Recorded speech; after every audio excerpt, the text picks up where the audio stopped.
Hello students, मैं अभी वापस से आज आप सभी का स्वागत करता हूँ ज्योग्राफी की इस नई वीडियो में। आज हम पढ़ेंगे चैप्टर 2 एंडोजेनिक मोमेंट्स इस बुक का।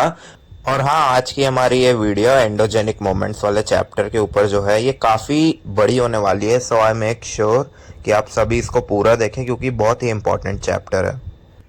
स्टूडेंट्स, हमारी ये चैप्टर की शुरुआत ही एक एक्टिविटी के साथ हुई है।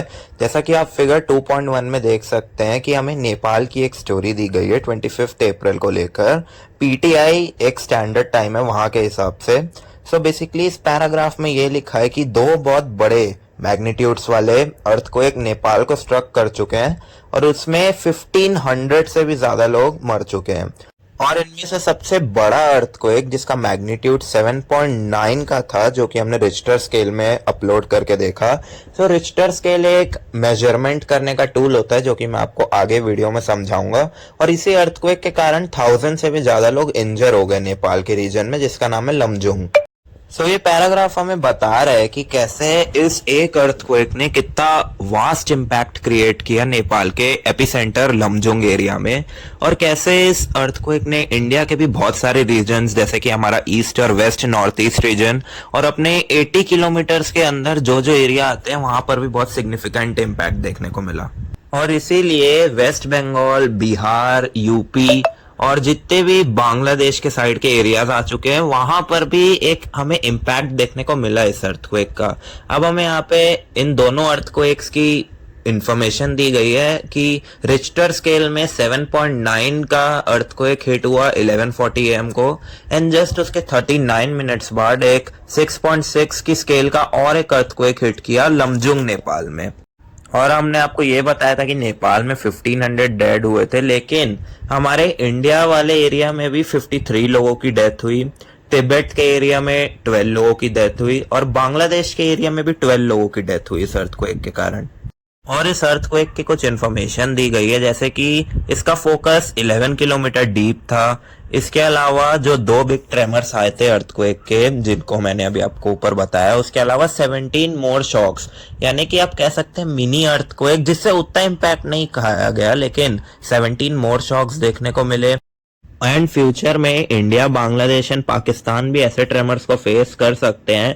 एंड अभी तो इंडिया के 22 स्टेट्स में खतरा भी है कि ऐसे बिग ट्रेमर्स आ सकते हैं बीच न बीच में कभी भी। और ये दोनों अर्थक्वेक इतने ज्यादा बड़े थे कि इसको नेपाल की हिस्ट्री में अभी तक का सबसे ज्यादा मैसिव अर्थक्वेक बताया जाता है आफ्टर 80 इयर्स, क्योंकि इससे 80 इयर्स पहले भी कुछ ऐसा ही एक अर्थक्वेक आया था, लेकिन इन दोनों अर्थक्वेक्स को उससे भी ज्यादा बड़ा बताया गया क्योंकि 7.9 का मैग्नीट्यूड एक बहुत स्ट्रॉन्ग अर्थक्वेक जनरेट कर सकता है। अब हमारा क्वेश्चन ये है कि एक्चुअली ये अर्थक्वेक्स और जितनी भी नेचुरल कैलेमिटीज होती है, जैसे कि सुनामी हो गई या वॉल्केनिक इरप्शंस हो गए, ये होते क्यों हैं? इसका बेसिक आंसर है हमारे अर्थ के मोमेंट्स। आप सभी को ये तो पता ही होगा कि अर्थ भी सेवरल लेयर्स के थ्रू फॉर्म हुआ है थ्रू आउट द ईयर्स, और हम जितना ज्यादा डीप डाउन डिगिंग करेंगे हमारी अर्थ का क्रस्ट उतना ही ज्यादा मोल्टन बनता जाएगा, यानी कि उतना ही ज्यादा गर्म होते जाएगा इवेंचुअली। जैसा कि आप इस फोटो में देख सकते हैं, 5 से लेकर 100 किलोमीटर तक तो डिग करने में उतना कुछ हमें डिफरेंस नहीं पता चलेगा, लेकिन 100 के बाद से जब हम डिग करना चालू करेंगे तो हमारा जो क्रस्ट है, हमारी बॉडी को भी वो हीट फील होना चालू हो जाएगी। क्यों? क्योंकि हमारी अर्थ बनी ही लावा से है। इसके कारण होता ये है कि डीप डाउन इन अर्थ अलग अलग मूवमेंट्स होते हैं इन्हीं लावा में, क्योंकि आपने देखा होगा लावा स्टेशनरी तो रहता है नहीं, लावा के भी इरप्शंस होते हैं, और कुछ कुछ लावा के इरप्शन इनर अर्थ में ही होते हैं, जिसके कारण टेक्टोनिक प्लेट्स के भी मूवमेंट होते हैं, और टेक्टोनिक प्लेट्स मूव करने के कारण अर्थक्वेक्स फॉर्म होते हैं। आपको टेक्टोनिक प्लेट्स ये वर्ड उतना याद रखने की जरूरत नहीं है, मैंने आपको थोड़ा एडवांस बता दिया है। बस आप ये समझ जाइए कि अर्थक्वेक्स का फॉर्मेशन हमारी अर्थ के इनर रूट्स के कारण हो रहा है। क्यों? क्योंकि लावा मूव कर रहा है, बेसिकली आप कह सकते हैं हमारी अर्थ बनी ही लावा से है। अब हमारी अर्थ के भी अलग अलग लेवल है, जैसे कि आप यहाँ देख सकते हैं, आपको हर किलोमीटर की रेंज में ये दिखा दिया गया है कि कौन सी लेयर प्रेजेंट है। जैसे कि हम बात करेंगे 100 किलोमीटर्स के बाद हमारा मैंटल शुरू हो जाता है। हम मैंटल के भी 3 अलग अलग पोर्शन है, यानी कि अपर मैंटल, लोअर मैंटल और पार्शियल मिडल मैंटल। अब इन तीनों लेयर्स के बाद जो सबसे डीप डाउन वाली लेयर्स होती हैं उनका नाम होता है आउटर मोल्टन कोर और इनर मोल्टन कोर। और ये सबसे ज्यादा डीप लेयर्स होती हैं। जो इनर मोल्टन कोर होता है उसका टेम्परेचर 5200 डिग्रीज सेल्सियस का होता है, यानी कि बहुत ही ज्यादा गर्म। और फ़ारेनहाइट में तो ये 9300 के मार्क को भी टच कर जाता है। सो आई होप आप नेपाल वाला पूरा पैराग्राफ समझ गए। और मैंने अभी आपको जैसा कि अर्थ के पूरे स्ट्रक्चर के बारे में बताया, तो हमारा मेन क्वेश्चन यहाँ पे ये था कि ये सारी नेचुरल कैलमिटीज होती क्यों है। इसका आंसर है हमारे अर्थ के डीप डाउन के लेयर्स के एंडोजेनिक मूवमेंट्स के कारण। अब हमारा क्वेश्चन ये है कि थ्रू आउट द ईयर्स हमने कई सारे नेचुरल कैलमिटीज को एक्सपीरियंस भी किया है। जैसे कि हमारी इंडिया में 2004 में सुनामी आई थी, हरिकेन्स एंड फ्लड्स वगैरह तो कॉमन ही, आपने अभी भी न्यूज़ देखा होगा कि हरिद्वार और दुनिया भर की जगहों में कितने सारे फ्लड्स वगैरह आए थे। सो नेचुरल कैलमिटीज एक कॉमन ही चीज है। और थ्रू आउट द हिस्ट्री अगर आप देखेंगे तो नेचुरल कैलमिटीज के कारण इंसान ग्रो कर पाए हैं। हमारी अर्थ में थ्रू आउट द टाइम 3 बार जीवन एक्सटिंक्ट हो चुका है और तीनों बार जीवन वापस आया है, और वो भी सब नेचुरल कैलमिटीज के कारण ही वापस आ पाया है। अगर आज डायनासोर वाला एज अभी भी चल रहा होता या आइस एज चल रही होती तो आज में भी इंसान की रेस एग्जिस्ट ही नहीं करती। सो नेचुरल कैलमिटीज अच्छे के लिए भी होती है, हमारे इवोल्यूशन के लिए भी वो काफी हेल्पफुल रही है, लेकिन अभी नहीं है। अभी ये सारी चीजें होंगी तो it will be disasters for all of us. अब हम ये तो समझ गए हैं कि हमारे यहाँ अर्थ में जितनी भी नेचुरल कैलमिटीज होती है उनका मेन कारण है एंडोजेनेटिक मूवमेंट्स, हमारी इनर अर्थ के कारण, जिसको हम इंटरनल मूवमेंट्स भी कहते हैं। अब इसमें भी कई सारे ऐसे नेचुरल कैलमिटीज हैं जो कि स्लो मूवमेंट्स के कारण होते हैं, कुछ फास्ट ट्विच मूवमेंट्स के कारण होते हैं, और कुछ करोड़ों सालों में होते हैं। जैसे कि फास्ट ट्विच मूवमेंट्स की आप बात करेंगे तो सुनामी, अर्थक्वेक और वॉल्केनो इरप्शन एक सडन रिएक्शन के कारण कभी भी हो सकता है। लेकिन अगर आप स्लो मूवमेंट्स की बात करेंगे तो आप कह सकते हैं फ्लड्स हो गया, और आप कह सकते हैं ग्लेशियर मेल्ट होना। ग्लेशियर मेल्ट तो आप सभी को पता ही होगा, इतने सालों से इतने सारे देश लड़ रहे हैं कि हमारे ग्लेशियर मेल्ट हो रहे हैं। और कुछ चीजें करोड़ों सालों में एक बार होती है, जैसे कि आई होप आप सभी को ये स्टोरी पता हो कि आज की डेट में जो 7 कॉन्टिनेंट्स एग्जिस्ट करते हैं वो आज से करोड़ों साल पहले थे ही नहीं। आज से बिलियंस ऑफ ईयर्स पहले टेक्टोनिक प्लेट्स, मैंने एक वर्ड आपको पहले भी मेंशन किया था, उसके कारण हुआ ये था कि जो एक बड़ा सा लैंड मास था जिसको हम पैंजिया कहते थे, वो लैंड मास धीरे धीरे टूटना चालू हुआ। अब वो इतनी तेजी से नहीं टूटा, वो थ्रू आउट द ईयर्स करोड़ों सालों में टूटता गया। इसके कारण लैंड सेपरेशन चालू हो गया। इसके कारण हुआ ये कि जितने भी कॉन्टिनेंट्स हैं जो पहले एक दूसरे से जुड़े हुए थे, अब वो एक अलग ही शेप लेकर अपनी अपनी जगह में पहुंचने लगे थे। और इंडिया भी पहले एक सेपरेट कॉन्टिनेंट होने वाला था, लेकिन इंडिया एशिया में आकर टकरा गया, और इंडिया की टकराने की स्पीड सबसे ज्यादा थी 15 to 20 सेंटीमीटर्स एन ईयर।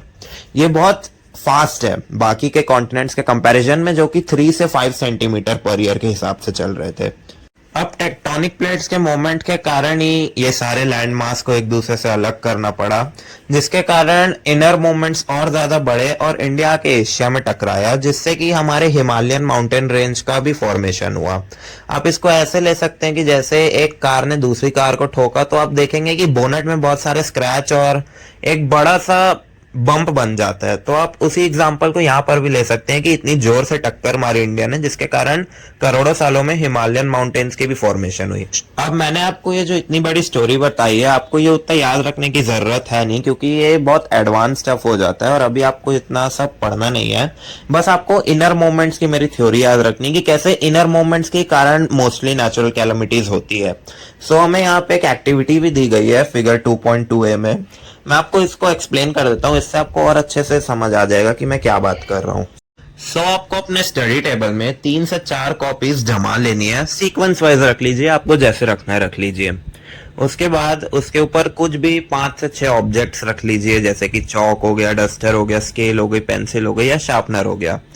अब आप जैसे इन चीजों को अरेंज करेंगे, आपको 2 चीजें करनी है। आपको फर्स्टली बिना किसी चीज को टच करे बीच में से एक नोटबुक पुल आउट करनी है। अब आप वो धीरे करें या फास्ट करें, लेकिन आपको पुल आउट करनी है। आप क्या नोटिस करेंगे? आप ये नोटिस करेंगे कि एक सडन मूवमेंट हो रहा है जिसके कारण ऊपर के ऑब्जेक्ट्स डिस्टर्ब हो रहे हैं।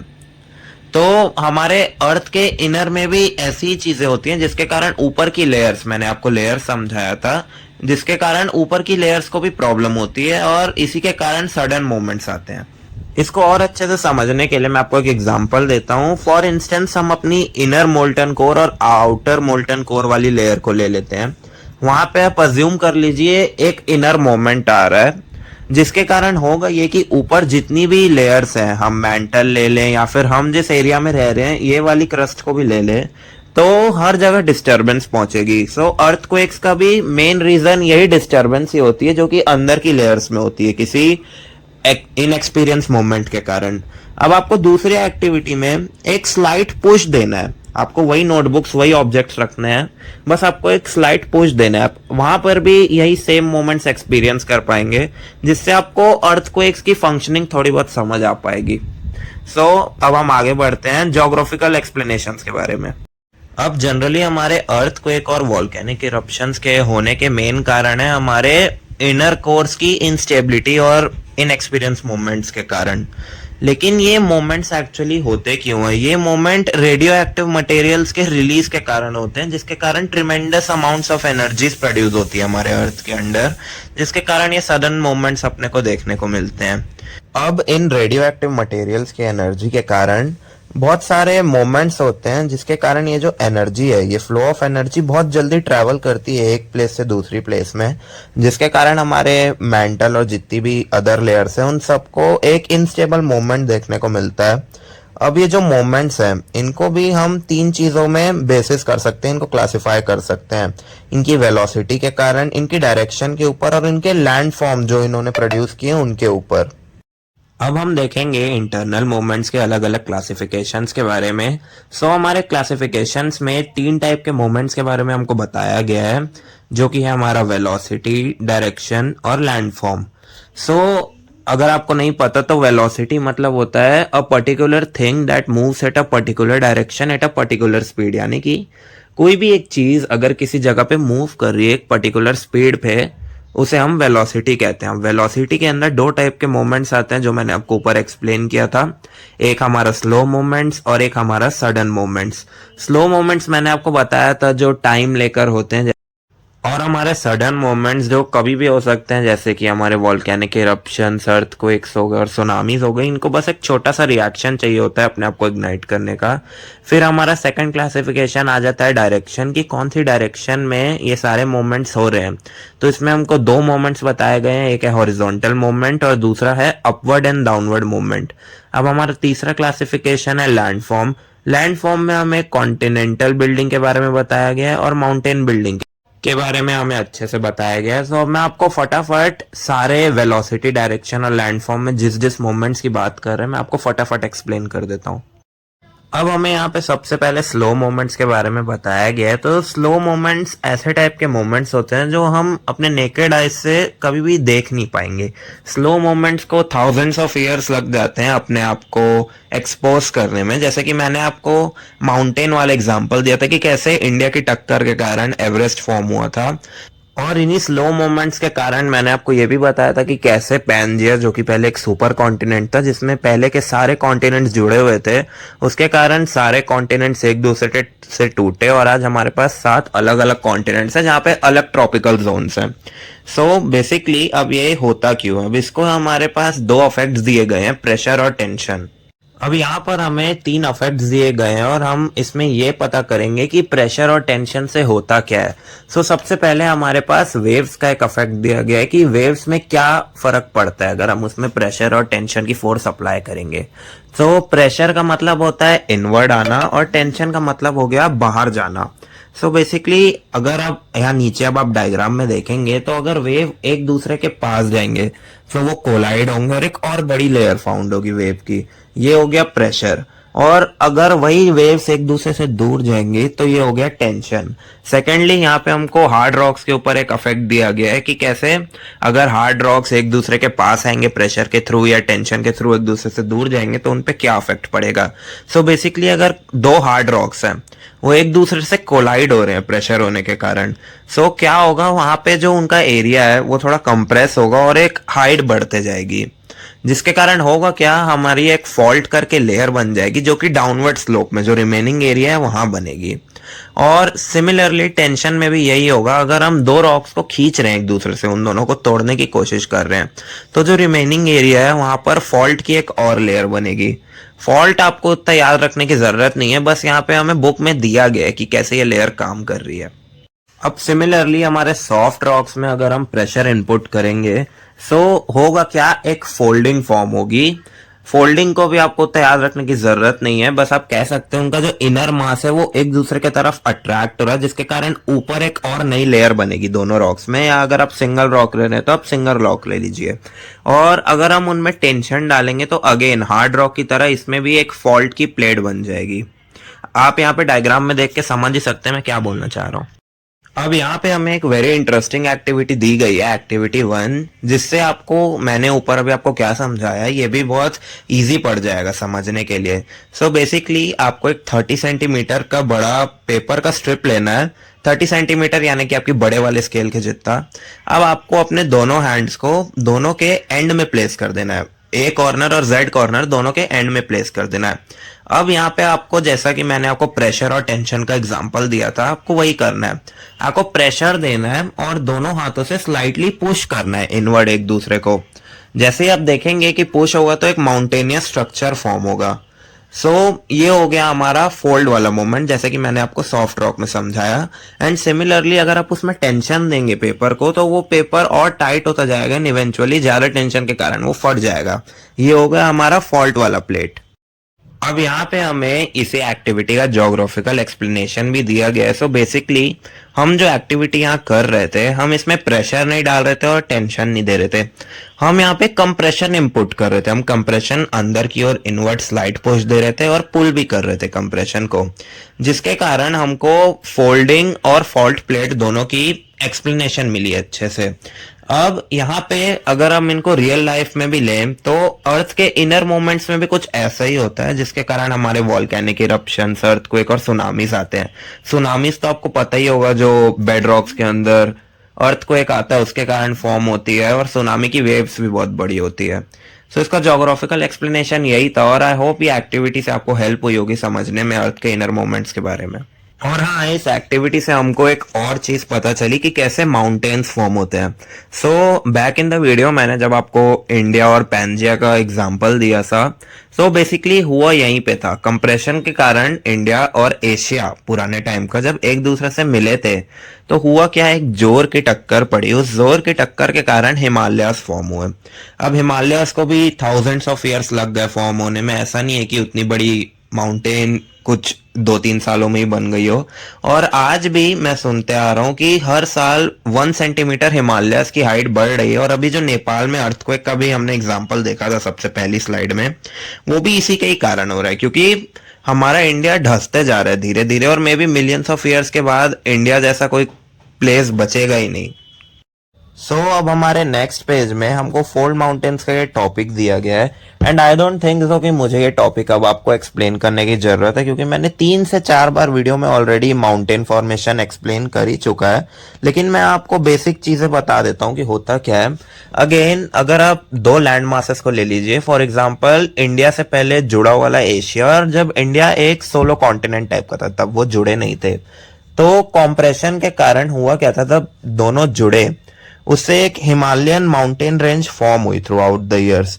और ये किसके कारण हुआ, ये जब प्रेशर आया टेक्टोनिक प्लेट्स में, जिसके कारण एशिया और इंडिया एक दूसरे से आकर मर्ज किए, और through out the years compression होते होते फोल्ड्स फॉर्म होना चालू हो गए, और इन्हीं फोल्ड्स के कारण आज हमें हिमालयास जैसी इतनी ब्यूटीफुल माउंटेन रेंज मिली।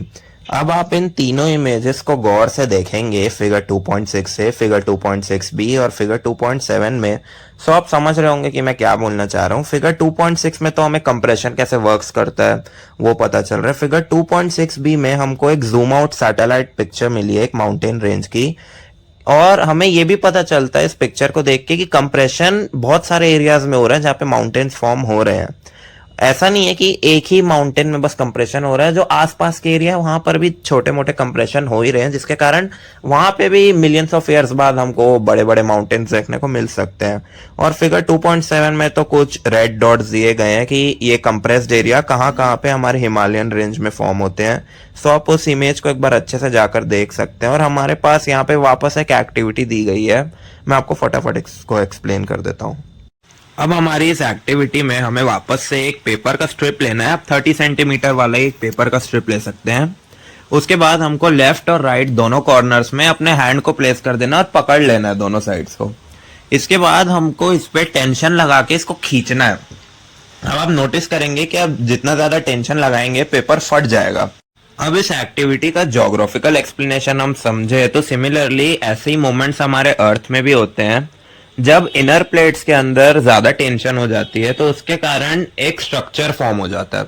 उसी स्ट्रक्चर को हम ब्लॉक्ड माउंटेन्स बोलते हैं। सिमिलरली जैसे कि मैंने आपको अभी फोल्डिंग बताया, सिमिलरली टेंशन लगाने से भी फॉल्ट की एक लेयर क्रिएट हो जाती है, जिसके कारण माउंटेनियस स्ट्रक्चर्स फॉर्म होते हैं। मैं आपको आगे वाली इमेज में और अच्छे से एक्सप्लेन करता हूँ इसको। अब बेसिकली ब्लॉक माउंटेन्स होते क्या है और ये फॉर्म कैसे होते हैं, तो इसका एक मेजर रीजन है कि जब अर्थ के इंटरनल मूवमेंट्स होते हैं, यानी कि deep with in the layers जब अर्थ के कोई इंटरनल मूवमेंट होते हैं तो उससे जो हॉरिजॉन्टल वेव्स होती है वो एक दूसरे से दूर होती है, उनके बीच में टेंशन क्रिएट होता है, उससे एक स्ट्रक्चर क्रिएट होता है जिसको हम फॉल्ट्स बोलते हैं। सिमिलरली जब कंप्रेशन भी हिट करता है इन इंटरनल मूवमेंट्स में, तो तब भी फॉल्ट्स की लेयर फॉर्म होती है। जैसा कि मैंने आपको पिछले लेयर्स में बताया था, तो फॉल्ट्स एक कॉम्प्लिकेटेड चीज नहीं है, ये काफी इजी चीज है। बस आपको याद रखना है कि एक जो सब्स्टिट्यूशनल लेयर फॉर्म होती है उसको हम फॉल्ट्स बोलते हैं, जो कि एक स्ट्रक्चर क्रिएट करती है।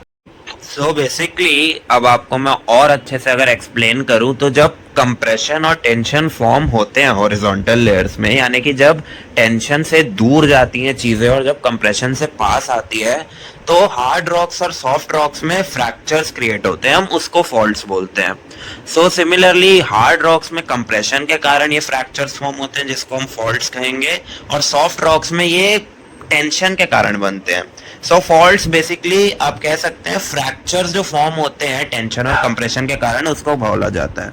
अब बेसिकली हमारे ब्लॉक माउंटेन्स दिखते कैसे हैं, सो आप फिगर 2.9 का ए और बी वाला डायग्राम देखिए। हमारे block mountains unlike other mountains, इनके स्लोप्स अपवर्ड नहीं होते, इनके स्लोप्स आप कह सकते हैं इनकी चोटी नहीं होती, हम उसको चोटी कहते हैं हिंदी में। इनके स्लोप्स फ्लैट होते हैं, इनके स्लोप्स अपवर्ड डायरेक्शन में नहीं जाते, इनके स्लोप्स आप एक फ्लैट रोड की तरह कंसिडर कर सकते हैं, और ये वर्टिकली जाते हैं ना कि हॉरिजॉन्टली। आई होप आप ये टॉपिक अच्छे से समझ गए होंगे कि इनका फॉर्मेशन कैसा होता है। मैं आपको क्विक समरी दे देता हूँ। एक होता है फोल्ड माउंटेन, एक होता है block mountain. Block mountains tension के कारण फॉर्म होते हैं, जिसके कारण हमारे अर्थ में क्रैक्स आते हैं, जिसको हम फॉल्ट्स कहते हैं। इनका स्लोप वर्टिकल होता है। और एक होता है फोल्ड माउंटेन्स, जब दो टेक्टोनिक प्लेट्स एक दूसरे से आकर मर्ज कर रही है, जैसा कि मैंने आपको टक्कर मारने वाला एग्जांपल दिया था एशिया एंड इंडिया का। सो एक माउंटेन्स बनता है टक्कर खाने के कारण और एक माउंटेन्स बनता है क्रैक्स के कारण, क्योंकि दो टेक्टोनिक प्लेट्स एक दूसरे से अलग हो रही है। ये आपको थोड़ा कॉम्प्लिकेटेड लग रहा होगा लेकिन बहुत ईजी है, आप इसको एक कॉमन ग्राउंड की तरह अज्यूम कर सकते हैं। अब हम अगर ब्लॉक माउंटेन्स के कुछ एग्जाम्पल को कंसिडर करें तो हमारे इंडिया में इसका सबसे बेस्ट एग्जाम्पल हो गया मेघालय प्लेटू। एंड अगर हम यूरोप की तरफ शिफ्ट करते हैं तो वहां पे black forest mountains block mountains कहलाते हैं। अब हम बात करेंगे रिफ्ट वैलीज के बारे में। ये काफी इंटरेस्टिंग टॉपिक है। सो बेसिकली रिफ्ट वैलीज होता क्या है, आप कंसिडर कर लीजिए कि एक माउंटेन रेंज थी आज से बहुत सालों पहले। अब टेंशन के कारण हुआ क्या, जो माउंटेन रेंज थी वो बीच से टूटना चालू हो गई। वहां पे बीच पे एक गैप बनता गया, वहां का जो लैंड था जो बीच में जहाँ पे खिंचाव हो रहा था, वहां पे वो लैंड अचानक से धीरे धीरे सिंक इन करना चालू कर दिया, वहां पे सबसाइड होना चालू हो गया वो। उसके कारण होगा क्या कि जो दो माउंटेन्स है, एक तो उनके दो टुकड़े हो जाएंगे आप कह सकते हैं, और एक बीच में एक स्लोप बन जाएगा जो कि काफी स्टीप है और नीचे आपको खाली जगह मिल जाएगी। आपने मूवीज वगैरह में भी देखा ही होगा, जब अर्थक्वेक्स आते हैं तो एक लंबा सा एरिया लैंड को दो हिस्सों में बांट देता है।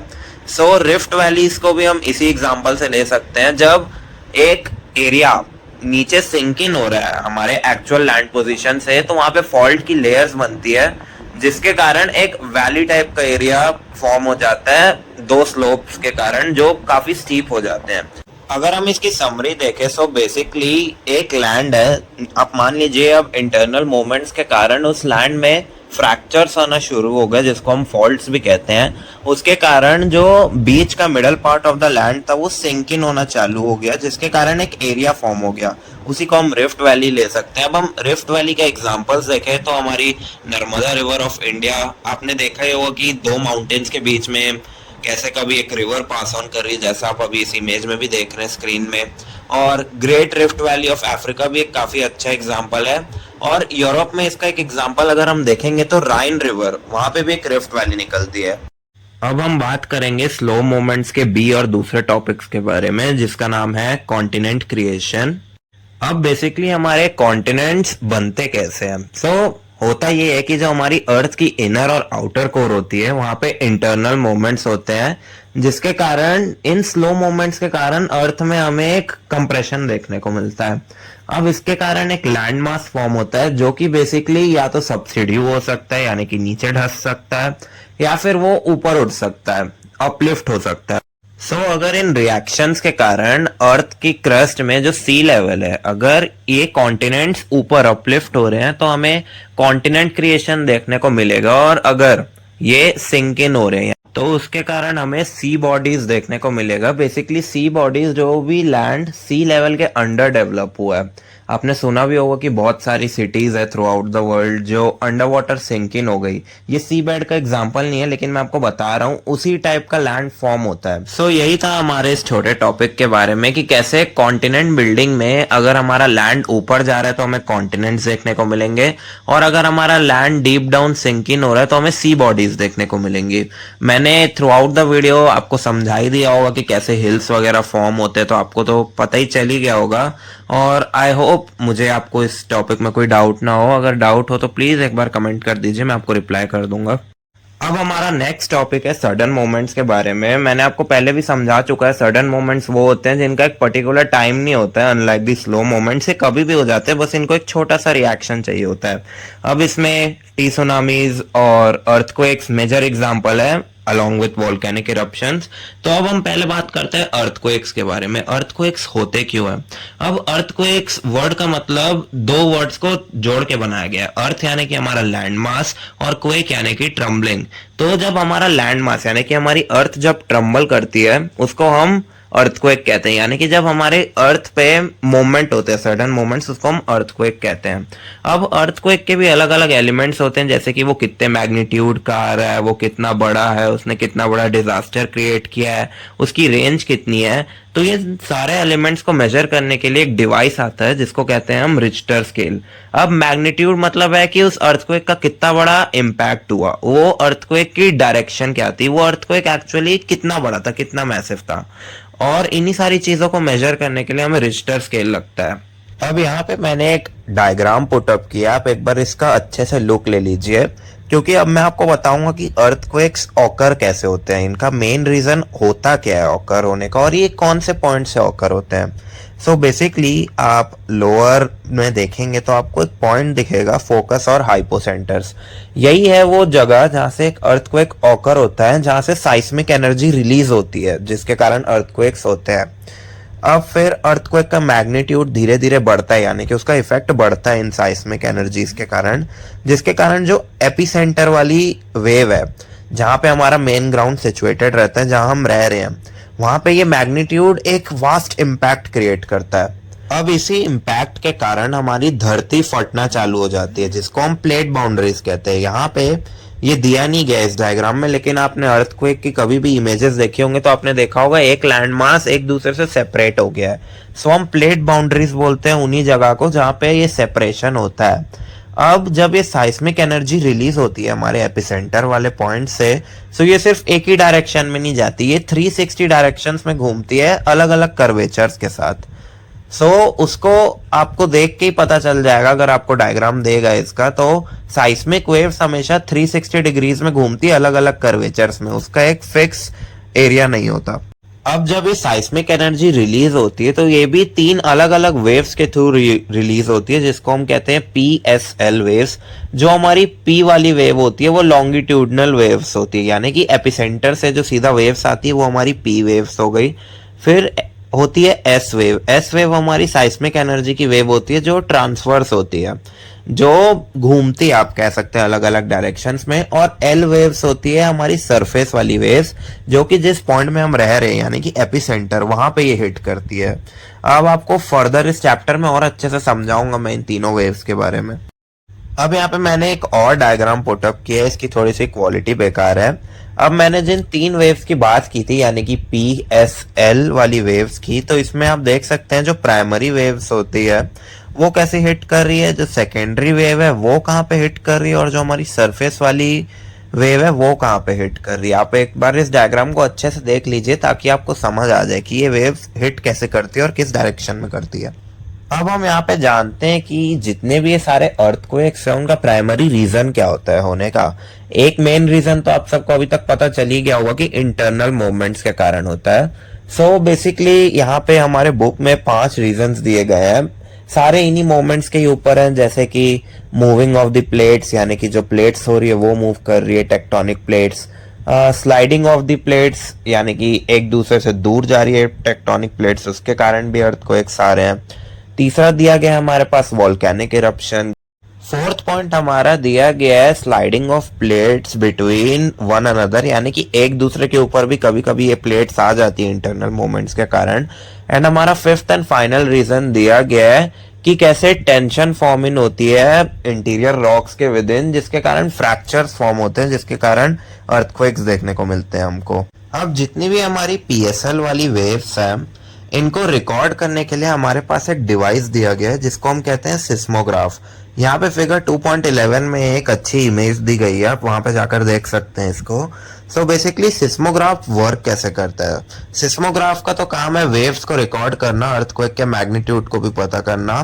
सो बेसिकली सिस्मोग्राफ, आप एग्जांपल में अगर आपको दूं तो मैं अभी जैसे रिकॉर्डिंग कर रहा हूँ, अगर मैं धीरे बात करूंगा तो वहां पे एक फ्रीक्वेंसी टेबल दिया गया मुझे कि मैं कब धीरे बोल रहा हूँ और कब जोर से बोल रहा हूँ।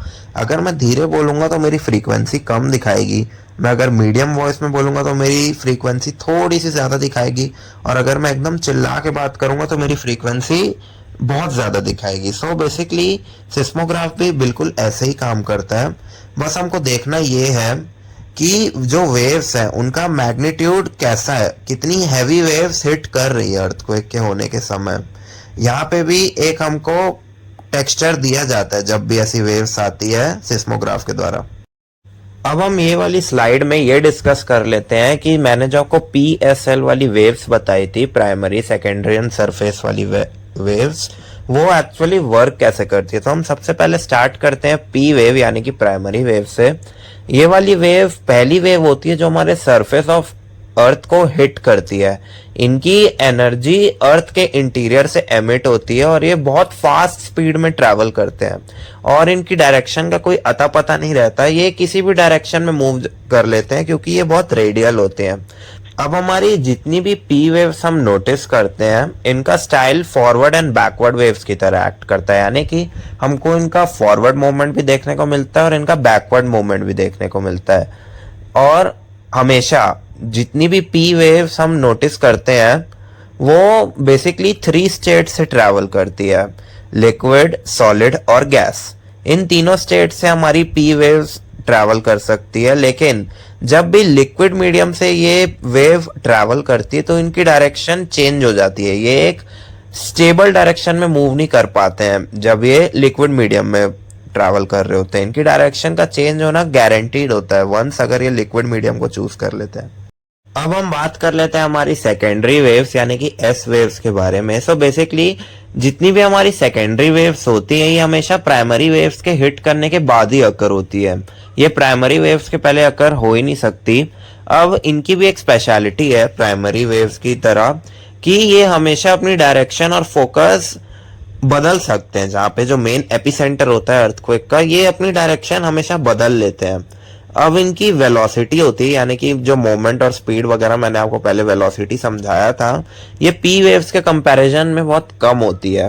और जब ये वेव इमेंसली ट्रैवल कर रही होती है तो जो भी पार्टिकल इसके बीच में आता है वो अप या डाउन मूव कर लेते हैं due to the energy transfer, क्योंकि ये वेव्स बहुत ज्यादा अपने साथ एनर्जी ट्रैवल करती है। अब इन वेव्स की एक नेगेटिव चीज है कि ये वेव सिर्फ सॉलिड मीडियम में ही ट्रैवल कर सकता है अनलाइक द प्राइमरी मीडियम, क्योंकि कभी भी जब हमने इस वेव को नोटिस किया है तो लिक्विड मीडियम वाली वेव हमेशा अब्जॉर्ब हो जाती है अर्थ के पार्टिकल्स के द्वारा, लेकिन बस सॉलिड मीडियम में ही ये वेव्स अच्छे से ट्रैवल कर पाती हैं, जिसके कारण होता ये है कि ये वाली जितनी भी वेव्स आती है ये हमेशा पी वेव से ज्यादा ही डिस्ट्रक्टिव पाई जाती है, जितनी भी वेव्स हमने अभी तक देखी है सेकेंडरी वेव्स। अब अगर हम हमारी लास्ट टाइप की वेव जिसको हम एल वेव्स बोलते हैं उनको देखें तो ये टॉपिक काफी छोटा है, इसमें बस 3 ही पॉइंट है नोटिस करने वाले। जो वो हमारी एल वेव होती है यानी कि लास्ट वेव, ये हमेशा पी और एस वेव वाले के बाद ही अकर होती है, ये पी और एस वेव के पहले अकर कभी भी नहीं हो पाती है। हमारा सेकंड पॉइंट है कि ये वाली वेव सबसे ज्यादा डिस्ट्रक्टिव होती है तीनों के कंपैरिजन में। प्राइमरी वेव तो बहुत कम डिस्ट्रक्टिव होती है, सेकेंडरी वेव्स उसका थोड़ा सा ज्यादा डिस्ट्रक्शन बढ़ जाता है, लेकिन जो सरफेस वेव्स होती है ये बहुत ही ज्यादा डिस्ट्रक्टिव होती है। और अगर हम इसकी ट्रैवलिंग की बात करें तो ये हमेशा उसी डायरेक्शन में ट्रैवल करती है जहाँ पे अर्थ का सरकमफेरेंस मिलता है क्रस्ट के साथ। अब हम नेक्स्ट टॉपिक में मूव करते हैं। आई होप आप इन तीनों वेव्स का कॉन्सेप्ट अच्छे से समझ गए होंगे। अब हमें यहाँ पे 3 एक्टिविटीज दी गई है, एक बलून वाली एक्टिविटी, एक रोप वाली एक्टिविटी और एक ही रंगोली वाली एक्टिविटी, जो कि उतनी इम्पोर्टेंट नहीं है। हम सीधा वोल्केनो वाले टॉपिक में जंप करते हैं। वोल्केनो और वोल्केनिक इरप्शंस होते क्या हैं? जब बेसिकली कोई भी हॉट, सॉलिड, लिक्विड या gaseous material mental of the earth, आपको मैंने जो लेयर बताई थी उससे थ्रो आउट होते हैं, और जब वो सरफेस ऑफ अर्थ में रीच करते हैं, इस प्रोसेस को हम कहते हैं वोल्केनिक इरप्शंस। आपने volcanic eruptions movies and cartoons वगैरह में तो देखे ही होंगे कि कैसे एक पिट ऑफ लावा के कारण बहुत ज्यादा मोल्टेन फेंका जाता है माउंटेन से और वो कैसे बहना चालू हो जाता है धीरे धीरे। अब इसी प्रोसेस के ड्यूरिंग बहुत सारी इन्फ्लेमेबल गैसेस और बहुत सारी पॉइजनस गैसेस भी थ्रो आउट हो जाती है इन मोल्टेन के साथ, और जैसे ये मोल्टेन हमारे सरफेस को रीच करता है इसको हम लावा कहते हैं। अब इन लावास को भी 2 अलग अलग चीजों पे डिस्ट्रीब्यूट किया गया, इनके भी 2 अलग टाइप्स होते हैं।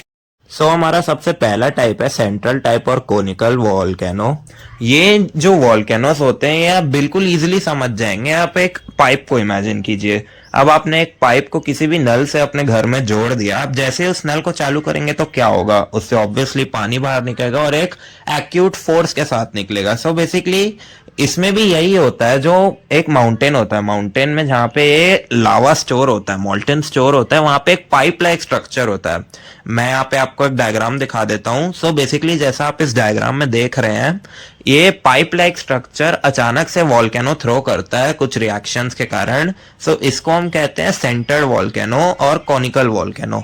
अब इसके अगर हम एग्जांपल्स देखेंगे तो जापान में इसका एक एग्जांपल हो गया माउंट फुजियामो, हमारे अफ्रीका में माउंट किलिमंजारो टेंजानिया में सिचुएटेड है, वो भी इसका बहुत अच्छा एग्जांपल है। आप फिगर 2.16 में फर्दर देख सकते हैं उस डायग्राम को, उसमें और अच्छे से इलस्ट्रेट किया गया कि ये माउंटेन्स वर्क कैसे करते हैं। हमारे सेकेंड टाइप के वोल्केनो और वोल्केनिक इरप्शंस का नाम है फिशर टाइप वोल्केनो। बेसिकली ये volcanoes unlike the previous one वैसे वर्क नहीं करते हैं। मैंने आपको पिछले वाले वोल्केनिक इरप्शन में एक पाइप का एग्जांपल दिया था कि कैसे एक पाइप मोल्टन फेंकता है तब एक वोल्केनो फॉर्म होता है।